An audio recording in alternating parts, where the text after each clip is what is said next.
Who should Petr Yan and Sterling fight next? Now, this is something I've literally just made a post about. And the more I think about it, Petr Yan should fight Chito Vera. That's the fight to make, in my opinion. Chito Vera needs that next level opponent after a very impressive performance against Rob Font, and Petr Yan is the man to do it, in my opinion.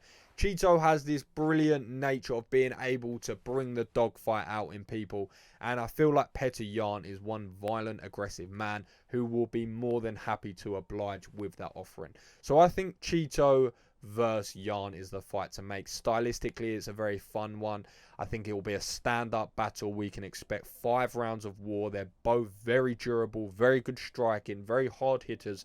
Yeah, the more I say it, the more I want to make that fight. Chito Vera, Petr Yan. Get that in the diary. Sterling, on the other hand, and I was so close to calling him Raheem Sterling, not the person I'm referring to, Aljamain Sterling. That's an interesting conversation. Now, there's a lot to be said of TJ doesn't deserve it after one fight win, and I personally didn't even see him beating Corey Sandhagen. I personally don't believe he did, but at the end of the day, he did.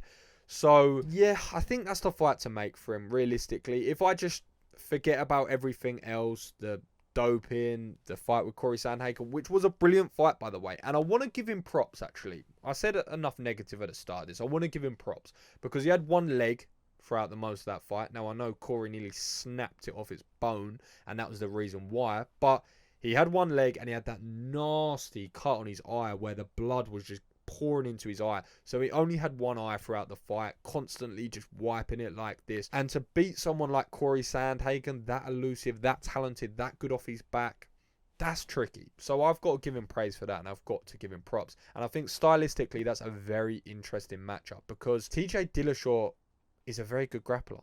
We know this. So that will be competitive on the ground. Now, of course, I think Aljamain Sterling still has the advantage there, but I feel like it will be quite evenly matched to the point maybe the juice isn't worth the squeeze. So then we're going to see it standing, which is an interesting dynamic to me because Aljamain Sterling's coming on leaps and bounds since when he started in the UFC. And he has that very wild, erratic, elusive sort of style at times where he kicks a lot, and then as soon as you enter range, he shoots on you. So that takedown's going to be there less against TJ Dillashaw, so he's going to have to keep him at range.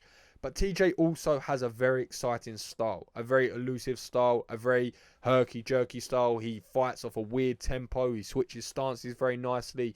His strikes come from weird angles, a little bit like Aljamain. That's an interesting fight. I want to see that fight. I do want to see that fight. So that, yeah, make those. I was going to say Sean Maynard, not the person. Sean Shelby, Mick Maynard, make the fights.